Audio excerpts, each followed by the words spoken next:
السلام علیکم ناظرین، سلامتی ہو آپ پر جہاں بھی آپ ہوں۔ کیلنڈر پر آج دن میں تاریخ رہی 5 صفر المظفر، انگریزی تاریخ 3 ستمبر ہے۔ اپنے میزبان راہی حجازی سے انڈیا کی خبریں سنیے۔ RSS کے دفتروں کا بھی سروے ہونا چاہیے۔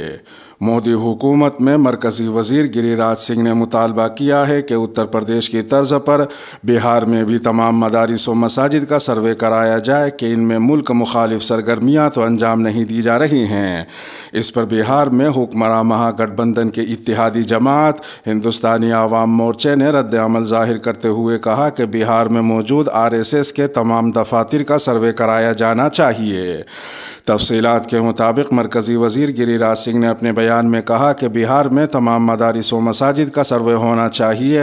خاص طور پر سیمانچل جیسے سرحدی علاقوں میں سروے بہت ضروری ہے کیونکہ یہ بنگال، نیپال اور بنگلہ دیش سے ملحق ہے۔ گری راج سنگھ نے مزید کہا کہ مدرسے اور مسجد میں کون رہ رہا ہے، ان کی سرگرمیاں کیا ہیں اور کیا ان کی سرگرمیاں ملک کے مخالف ہیں، یہ سب جاننے کے لیے سروے ہونا چاہیے۔ اس کے جواب میں حکمراں مہا گٹھ بندھن کی اتحادی ہندوستانی عوام مورچے نے RSS کے تمام دفاتر کے سروے کا مطالبہ کیا ہے۔ واضح ہے کہ اتر پردیش کی یوگی آدتیہ ناتھ کی حکومت نے اتر پردیش کے غیر تسلیم شدہ مدارس کے سروے کا فیصلہ کیا ہے، جس پر مسلم تنظیموں اور سیاستدانوں کی جانب سے شدید تنقید کی جا رہی ہے۔ مسلم تنظیمیں اسے ناقابل قبول قرار دیتے ہوئے حکومت سے فیصلے کو واپس لینے پر زور دے رہی ہیں۔ اتر پردیش کے وزیر مملکت برائے اقلیتی امور زاہد آزاد انصاری کا کہنا ہے کہ حکومت national commission for protection of child rights کے مطابق طلباء کے لیے بنیادی سہولتوں کی فراہمی کا جائزہ لینے کے مقصد سے غیر تسلیم شدہ مدارس کا سروے کرے گی۔ سروے میں مدرسے کا نام، کس ادارے کے تحت چلتا ہے، عمارت نجی ہے یا کرائے کی، طلباء اور اساتذہ کی تعداد، طلباء کو فراہم کی جانے والی سہولیات بشمول پینے کا صاف پانی، ٹوائلٹس اور بجلی جیسی بنیادی سہولتوں کی معلومات حاصل کی جائیں گی۔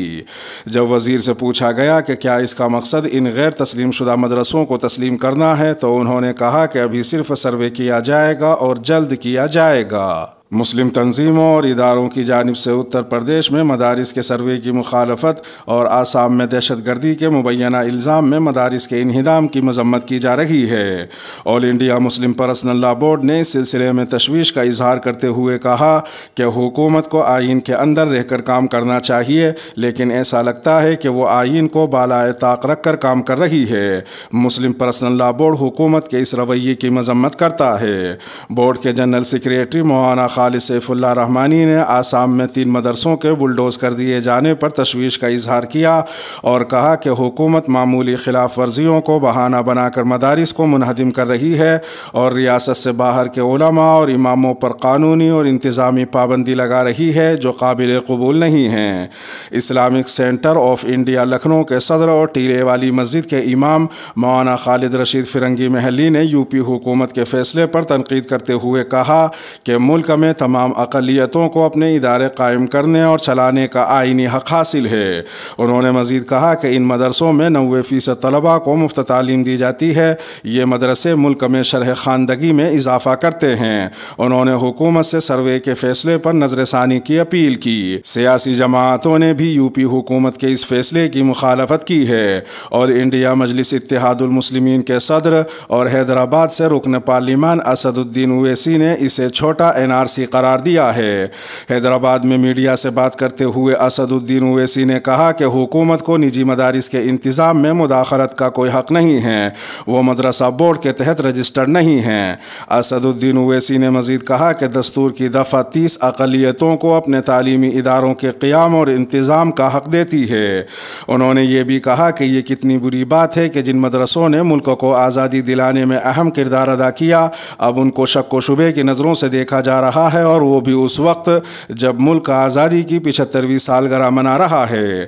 اسد الدین اویسی نے کہا کہ حکومت کے اس قدم کا مقصد مسلمانوں کو ہراساں اور بدنام کرنا ہے۔ اتر پردیش سے بہوجن سماج پارٹی کے رکن پارلیمان دانش علی نے کہا کہ مدارس کے سروے کا مقصد عوام کو مذہب کی بنیاد پر تقسیم کرنا ہے تاکہ حکومت اس سے سیاسی فائدہ اٹھا سکے۔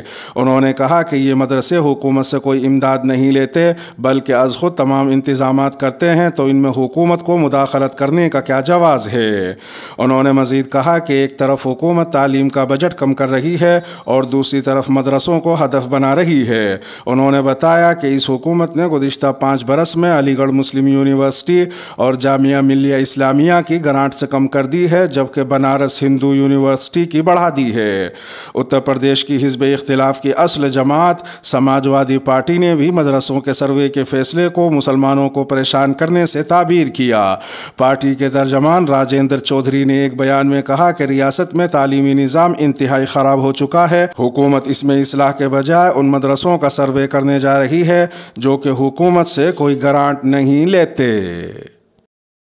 RSS کے سابق کارکن کے دعووں نے ملک میں تہلکہ مچا دیا۔ سال 2006 میں ناندیڑ میں RSS کے ایک کارکن کی رہائش گاہ پر ہونے والے بم دھماکے کے 16 سال بعد تنظیم کے ایک سابق سینئر کارکن نے CBI کی خصوصی عدالت کے سامنے عرضی دائر کی ہے، جس میں دعویٰ کیا گیا ہے کہ RSS کے کئی سینئر رہنما براہ راست حملے میں ملوث تھے۔ رپورٹ کے مطابق عرضی گزار یشونت شندے تقریباً 25 سال سے RSS کے کارکن تھے اور وہ وشو ہندو پریشد اور بجرنگ دل جیسے دیگر رائٹ ونگ گروپوں سے بھی وابستہ تھے۔ انہوں نے دعویٰ کیا کہ بم دھماکے سے 3 سال قبل VHP کے ایک سینئر کارکن نے انہیں ملک بھر میں دھماکوں کو انجام دینے کے لیے چل رہے دہشت گردی کے ایک تربیتی کیمپ کے بارے میں بتایا تھا۔ یشونت شندے کا کہنا ہے کہ وہ پانسے کو 1999 سے جانتے تھے، جب وہ گوا میں VHP کے کارکن کے طور پر کام کر رہے تھے۔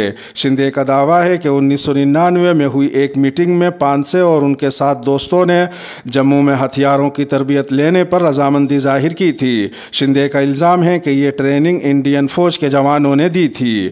شندے نے دی وائر کو بتایا کہ میں نے گزشتہ 16 سال موہن بھاگوت سمیت RSS کے ہر لیڈر کو دہشت گردانہ سرگرمیوں میں ملوث افراد کے خلاف کارروائی کرنے کے لیے منانے کی کوشش میں گزارے ہیں۔ میری فریاد پر کسی نے دھیان نہیں دیا، اس لیے میں عدالت کے سامنے وہ سب کچھ پیش کرنے کو تیار ہوں جو مجھے اتنے عرصے سے معلوم ہے۔ ناندیڑ کی عدالت میں شندے کے وکیل سنگمیشور دلماڑے نے دی وائر کو بتایا کہ انہیں بھی شروع میں شک تھا کہ شندے اب کیوں سامنے آ رہے ہیں۔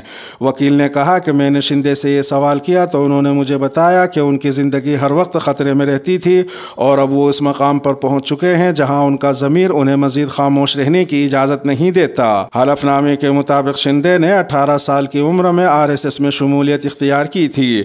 ان کی عمر اب 49 سال ہے۔ انہوں نے کہا کہ مجھے اب ان تمام ہندو تنظیموں سے دوری بنانی پڑی ہے۔ وہ اب ہندو مقاصد کے لیے کام نہیں کر رہے ہیں، وہ ہندو جماعت کے ہاتھوں کی کٹ پتلیاں ہیں۔ شندے کے حلف نامے میں ان حصول یابیوں کو بتانے کے مقصد سے ان واقعات کی فہرست دی گئی ہے جس میں انہوں نے اپنی جوانی میں حصہ لیا تھا۔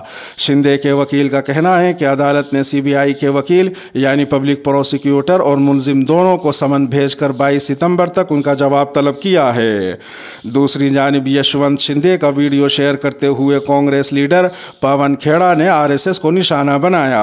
انہوں نے ٹویٹ کرتے ہوئے لکھا کہ یشونت شندے نے جو RSS کے پرچارک تھے حلف نامہ درج کر کے RSS کے ملک دشمن کاموں کی خوفناک معلومات کو بے نقاب کیا ہے۔ پون کھیڑا نے مزید کہا کہ پورے ملک میں دھماکہ کرنے کی سازش کیسے رچی گئی، اس میں کون کون ملوث تھے، اس سے بڑی بریکنگ نیوز کیا ہو سکتی ہے۔ اب بدایوں کی جامع مسجد میں شیولنگ کا دعویٰ، مقدمہ بھی درج۔ وارانسی کی گیان واپی جامع مسجد میں شیولنگ ہونے کے دعوے کے بعد اب بدایوں کی جامع مسجد میں نیل کنٹھ مہادیو مندر ہونے کا دعویٰ کیا گیا ہے۔ اس سلسلے میں بدایوں کی سول کورٹ میں درخواست دائر کی گئی تھی جسے سول کورٹ نے قبول کر لیا ہے۔ اکھل بھارتی ہندو مہا سبھا کی درخواست پر سماعت کرتے ہوئے ایک سول عدالت نے بھی جمعے کو مقدمہ درج کرنے کا حکم دیا ہے۔ ٹائمز آف انڈیا کی خبر کے مطابق درخواست میں دعویٰ کیا گیا ہے کہ بدایوں میں واقع جامع مسجد کمپلیکس در حقیقت ایک ہندو بادشاہ کا قلعہ تھا۔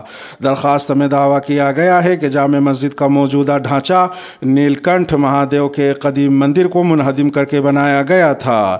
عدالت نے جامع مسجد کی انتظامیہ کمیٹی، اتر پردیش سنی وقف بورڈ، اتر پردیش کے محکمہ آثار قدیمہ، مرکزی حکومت، اتر پردیش حکومت، بدایوں ڈسٹرکٹ مجسٹریٹ اور ریاست کے پرنسپل سیکریٹری سے بھی اس سلسلے میں اپنا جواب داخل کرنے کو کہا ہے۔ معاملے کی اگلی سماعت 15 ستمبر کو ہوگی۔ توہین رسالت، راجا سنگھ کی گرفتاری کے خلاف حیدرآباد میں بند، پولیس سیکیورٹی میں اضافہ۔ پیغمبر اسلام نبی کریم صلی اللہ تعالی علیہ وسلم کی شان اقدس میں گستاخی کرنے والے بی جے پی کے رکن اسمبلی ٹی راجا سنگھ کی رہائی کا مطالبہ کرتے ہوئے آج گوشہ محل اسمبلی حلقے میں بند کا اہتمام کیا گیا ہے۔ راجا سنگھ جو اس حلقے کی اسمبلی میں نمائندگی کرتا ہے فی الحال چلا پلی جیل میں قید ہے۔ اس جیل میں اس کی سیکیورٹی میں اضافہ کر دیا گیا ہے اور اس کے بیرک کو بھی سیکیورٹی وجوہات کی بنا پر بدل دیا گیا ہے۔ تفصیلات کے مطابق بی جے پی جماعت سے معطل رکن اسمبلی کے حامیوں نے اس کی رہائی کا مطالبہ کرتے ہوئے گوشہ محل اسمبلی حلقے میں بند کا اہتمام کیا، جس کے پیش نظر دکانات اور تجارتی ادارے بند رہے اور پولیس نے سخت چوکسی اختیار کرتے ہوئے سیکیورٹی میں اضافہ کر دیا۔ ایک اور تنظیم سری رام سینا نے بھی اس بند کی اپیل کی تھی اور راجا سنگھ کے خلاف پی ڈی ایکٹ لگائے جانے کی مذمت کی تھی۔ واضح رہے کہ پولیس نے راجا سنگھ کو گستاخانہ ریمارکس پر 23 اگست کو گرفتار کیا تھا اور کورٹ کے سامنے پیش کیا تھا، تاہم جج نے اس کے ریمانڈ کی پولیس کی عرضی کو مسترد کر دیا تھا اور گرفتاری کے سلسلے میں درکار مناسب طریقہ کار اختیار نہ کرنے پر اس کو رہا کرنے کا حکم دیا تھا۔ تاہم پولیس نے 25 اگست کو 2 دیگر زیر التوا معاملات میں اس کو نوٹس دیا اور پھر اسے گرفتار کر لیا گیا اور اس بار پولیس نے اس کے خلاف پی ڈی ایکٹ بھی لگایا۔